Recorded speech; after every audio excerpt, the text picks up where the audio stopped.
آئے ہیں بن کے رحمت مہمان ہمارے.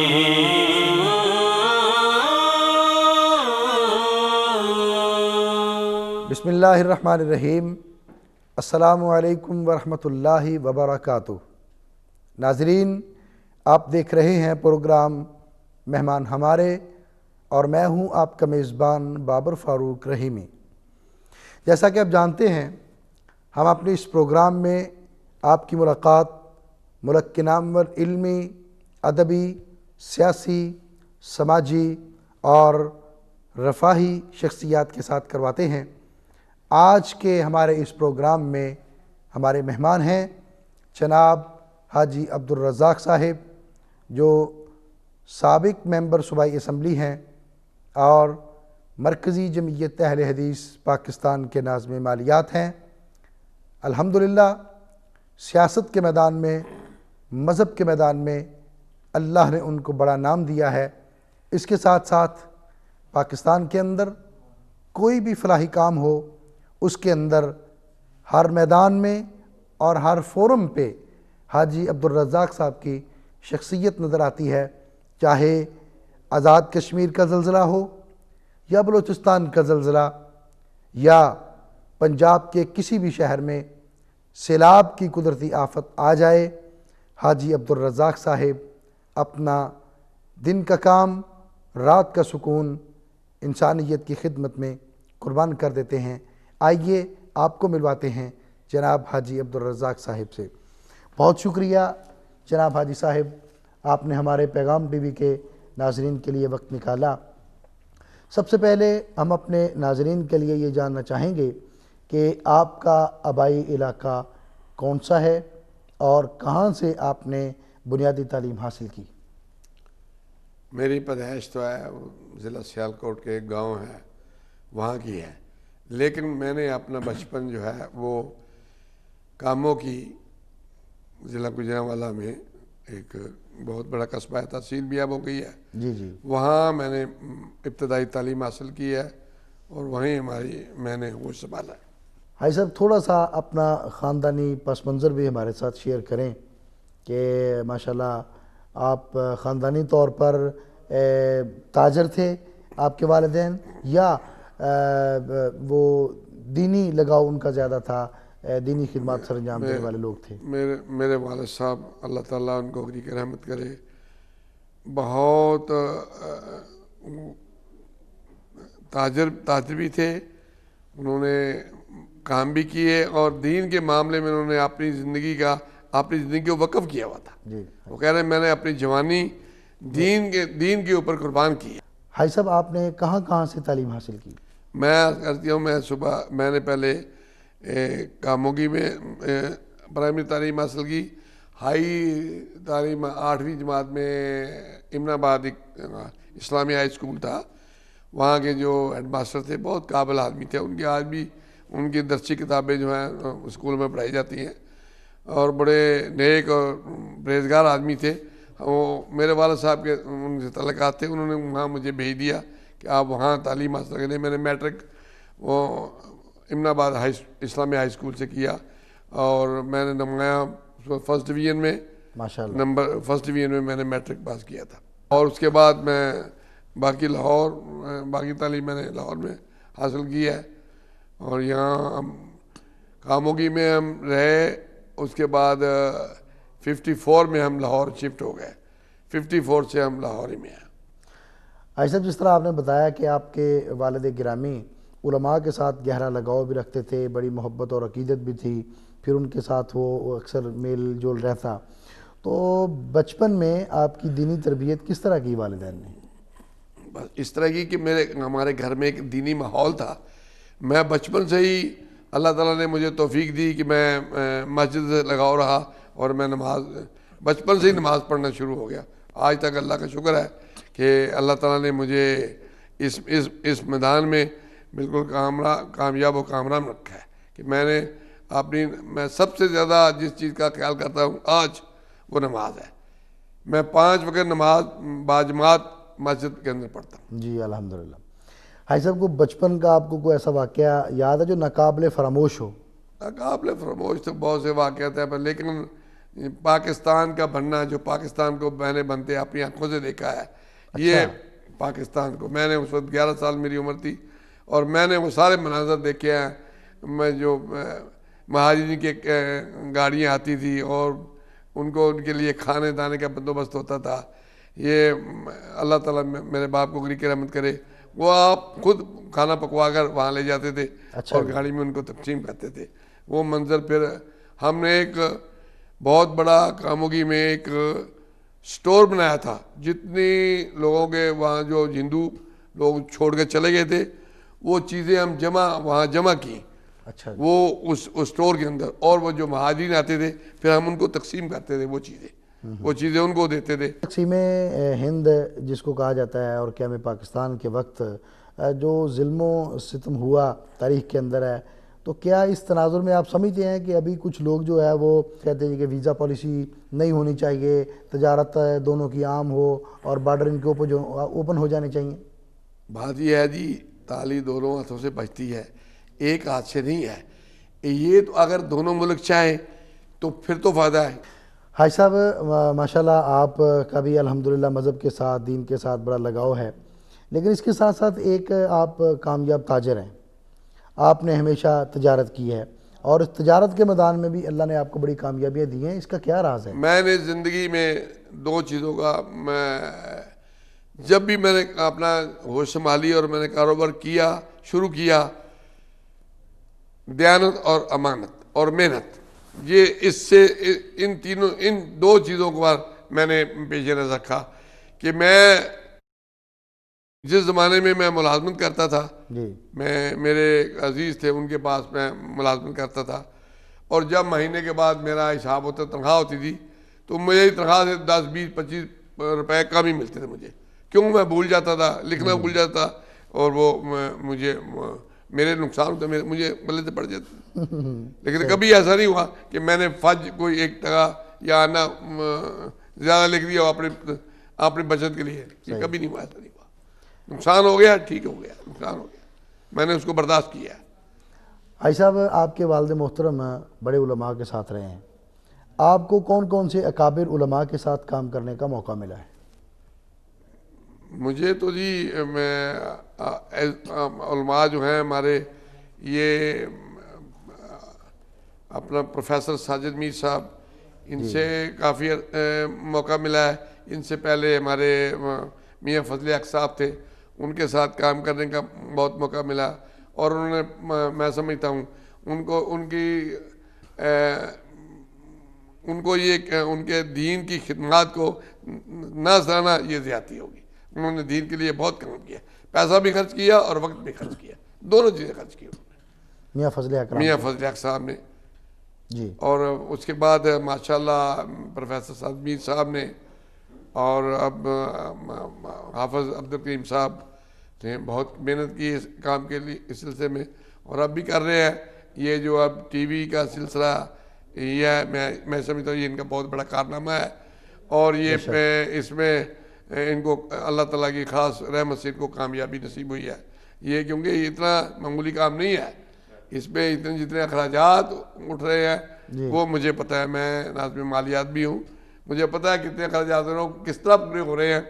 یہ ان کی بہادری ہے اور ان کی سخت محنت ہے جو اس کو پورا کر رہے ہیں. اللہ انہیں جزائے خیر عطا فرمائے. جی حاج صاحب آپ جماعت کے ساتھ ماشاءاللہ بڑے عرصے سے ناظم مالیہ چلے آ رہے ہیں، آپ کی جماعت کے ساتھ وابستگی کب سے ہے؟ میری وابستگی تقریباً اب 1982-83 میں میری جماعت سے وابستگی ہوئی تھی جی. اور 85 میں ناظم مالیات بنا تھا، اور 85 لے کر آج تک یہ میں خدمت سر انجام دے رہا ہوں. تقریباً 28 سال کا عرصہ ہو گیا ہے. اب سمجھ لیں تقریباً 32 سال ہو گئے. جی حاج صاحب کس سے متاثر ہو کر آپ مرکزی جمعیت اہل حدیث پاکستان میں آئے تھے؟ میں میاں فضل حق سے متاثر ہو کر، جتنا جس طرح کے دوست محنت کرتے تھے، ہر سال وہ اپنے گھر میں ہر قسم کے علماء کی، مختلف مکاتب فکر کے علماء کی میٹنگ اپنے گھر میں بلاتے تھے، دعوت کرتے تھے، ان کو بلاتے تھے تاکہ یہ مسلمان ہیں یہ سب اکٹھے ہو کر ایک لاہر عمل تیار کریں. اور اس کے مطابق پاکستان کا مطلب کیا جو ہم نے یہ نعرہ منگایا تھا پاکستان کے بنتے وقت کہ پاکستان کا مطلب کیا، لا الہ الا اللہ، لا الہ الا اللہ کو اولیت دینے کے لیے یہ سب کام کرتے تھے، اور انہوں نے اس کے لیے بہت کوشش اور بہت ہمت کی ہے۔ حاجی صاحب آپ کی باتیں ماشاءاللہ بڑی ہمارے لیے مفید ثابت ہوں گی اور ہمارے ناظرین کے لیے بھی۔ ناظرین یہاں وقت ہوا ہے وقفے کا، وقفے کے بعد انشاءاللہ حاجی عبدالرزاق صاحب سے ملاقات جاری رہے گی۔ آئے ہیں بن کے رحمت مہمان ہمارے، آئے ہیں بن کے رحمت مہمان ہمارے۔ ویلکم بیک ناظرین، وقفے پر جانے سے پہلے ہم جناب حاجی عبدالرزاق صاحب کی زندگی کے قیمتی تجربات سے آشنا ہو رہے تھے۔ آئیے بات چیت کو آگے بڑھاتے ہیں۔ حاجی صاحب آپ نے تجارت کے ساتھ ماشاءاللہ سیاست کے میدان میں بھی ایک بڑا نام کمایا، ممبر صوبائی اسمبلی بھی منتخب ہوئے۔ کب آپ نے سیاست کے میدان میں قدم رکھا؟ میں نے سیاست کے میں آپ یوں سمجھے میں پیدائشی سیاستدان ہوں۔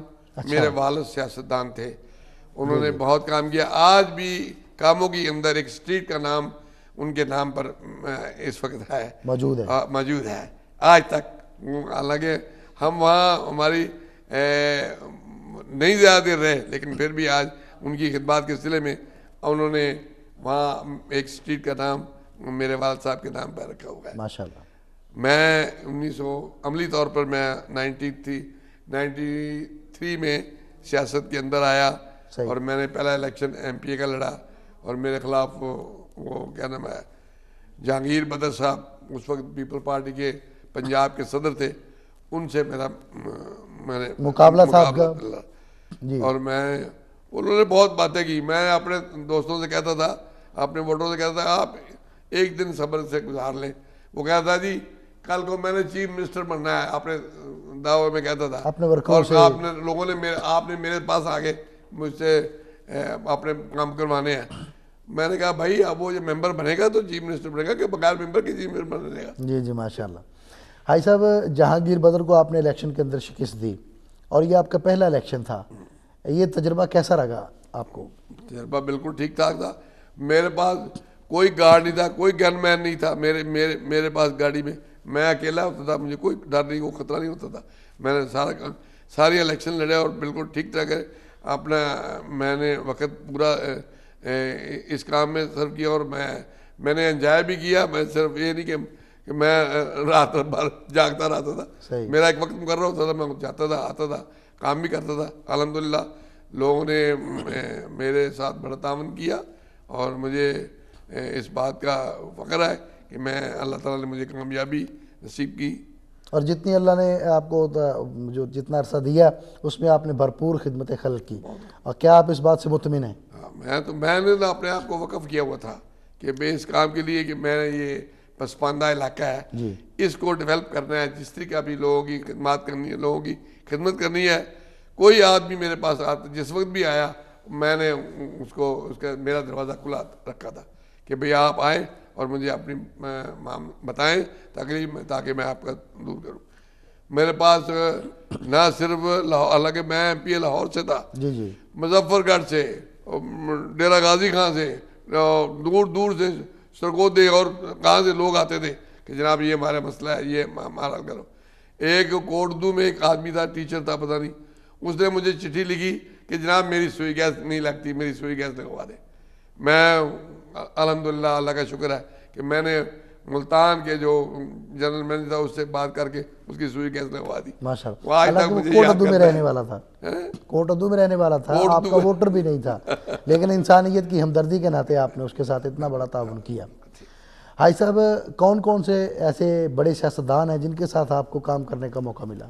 سیاستدان تو بہت ہیں جی، میاں دیکھو جی کام، لیکن زیادہ کام جو کرنا میں رہا ہے میرے ساتھ میاں شہباز شریف کے ساتھ رہا ہے، اور میں نے اس کو انتہائی محنتی اور جفاکش آدمی پایا۔ اس کی سوچ بہت اچھی ہے۔ آج جو لاہور کے اندر آپ کو ٹریفک چلتی نظر آ رہی ہے، یہ سب اس کی سوچ ہے۔ میں تو کہتا ہوں یہ شیر شاہ سوری کا جانشین ہے، یا اس کو یہ اس سے لنک ہے اس کا، جو کام اس نے کیا خاص طور پر یہ شاہراہوں کا کام بہت کیا. آج یہ موٹر وے بڑا میاں نواز شریف کا بڑا ایک کارنامہ ہے. جی جی. اگر اس کو موقع ملتا اس وقت تو یہ انشاءاللہ تعالی آج افغانستان اور تاشقند تک یہ موٹر وے چلی جاتی. حاجی صاحب میاں شہباز شریف صاحب کے ساتھ آپ نے کام کیا اور بھی سیاستدانوں کے ساتھ آپ نے یقیناً کام کیا ہوگا, لیکن سب سے زیادہ آپ کس سیاستدان سے متاثر ہوئے؟ میں عرض کیا نا میں تو میاں شہباز شریف سے بہت متاثر ہوں. اچھا جی. جس طرح اس نے محنت کی ہے, کام کیا ہے. جب بھی دیکھو میں چونکہ لاہور سے میں MP تھا تو جتنی کمیٹیاں ہوتی تھیں ہم اس کے ممبر ہوتے تھے. اس کمیٹی میں ہمیں جانا پڑتا تھا.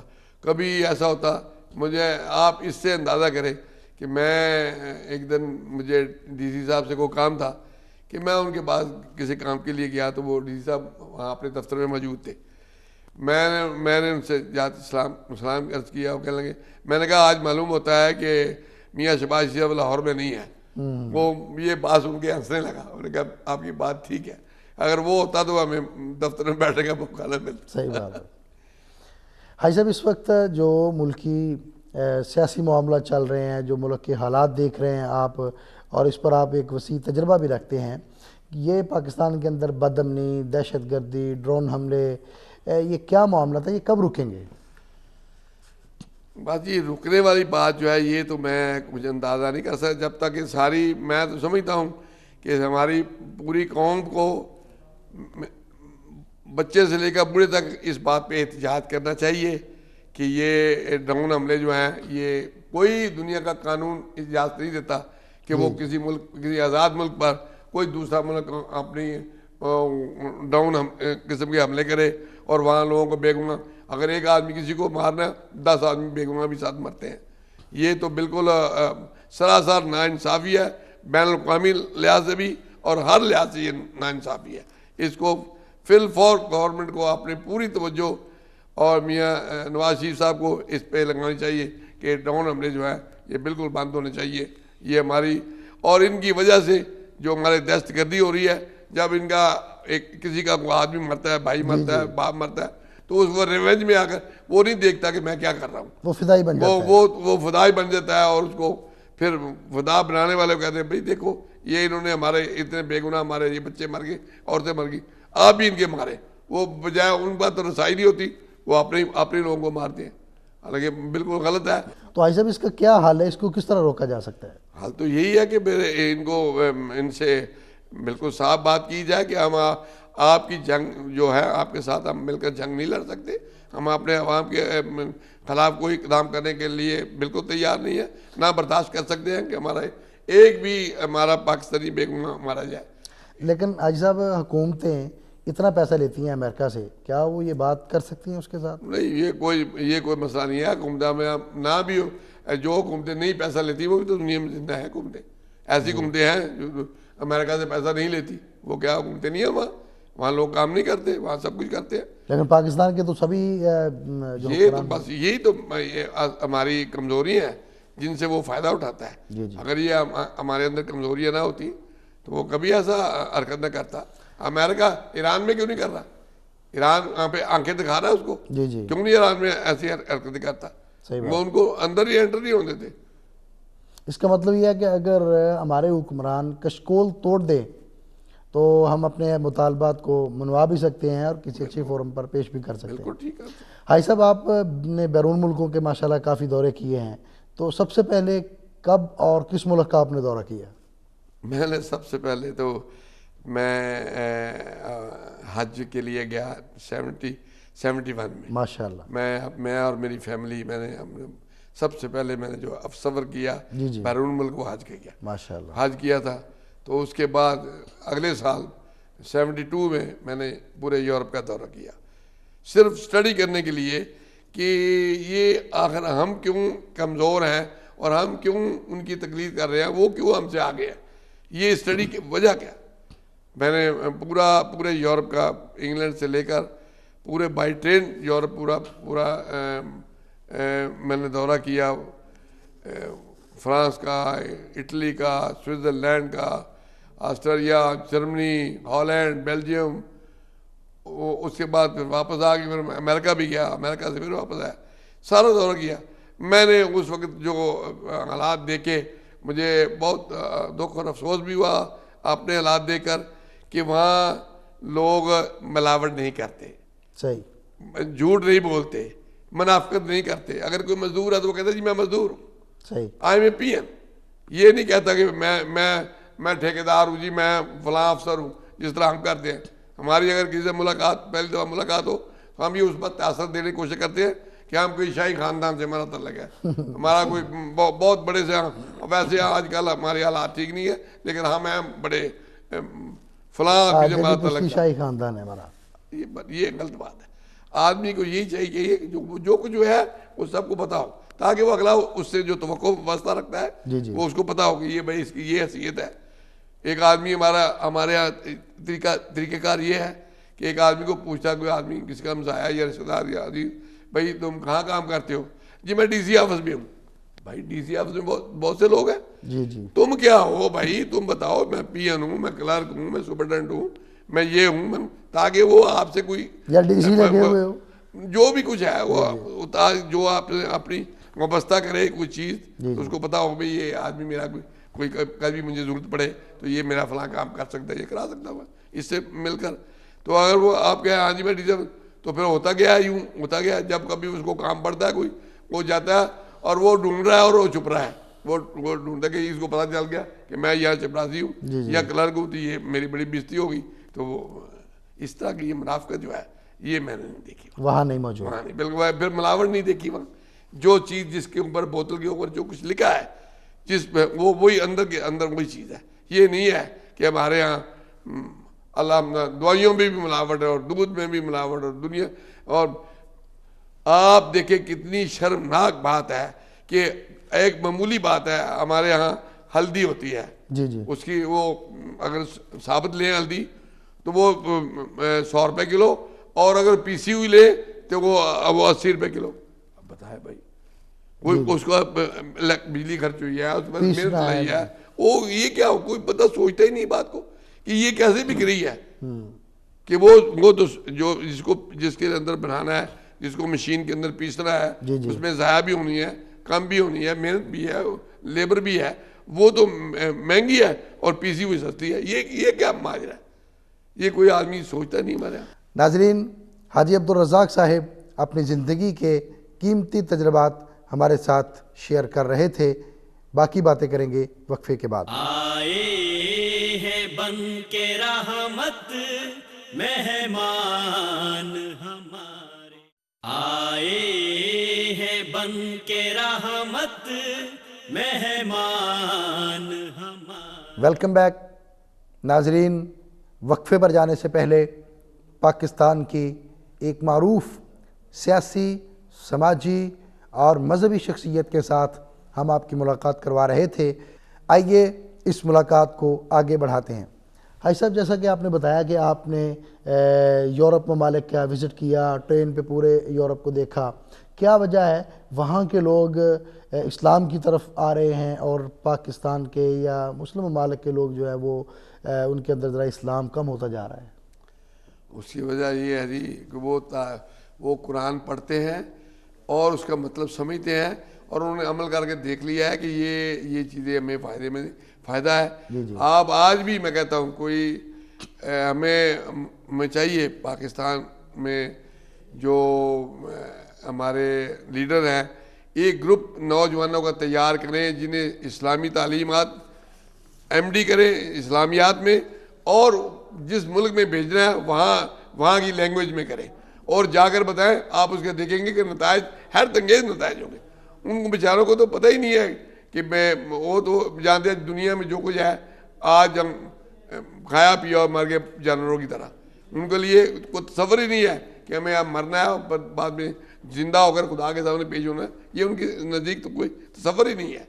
وہ تو اگر یہ تصور ہو جائے ایک دفعہ انسان کے اندر, تو پھر آدمی اپنے ہر قدم پر سوچتا ہے کہ کل کو میں نے جواب دہی دینی ہے, میں خدا کے سامنے پیش ہونا ہے, میں کیا جواب دوں گا اس اپنے غلط اقدام کا. وہ بالکل انسان ٹھیک ہوتا ہے. بات صرف یہی ہے کہ ہم جو ہیں وہ پڑھتے ہیں لیکن اس پہ عمل نہیں کرتے. اس پہ عمل نہیں کرتے. اصل میں عمل کی کمی ہے. عمل کی بہت کمی ہے. حاجی صاحب آپ نے یورپ بھی دیکھا, سعودی عرب بھی آپ گئے ماشاءاللہ اور اکثر جاتے ہیں, تو سعودی عرب کا جو نظام ہے یا ان کی جو خدمات ہیں سعودی عرب کی, سعودی حکومت کی, اس پر آپ کیا کہیں گے؟ میں کہتا ہوں جی آفرین ہے ان پر.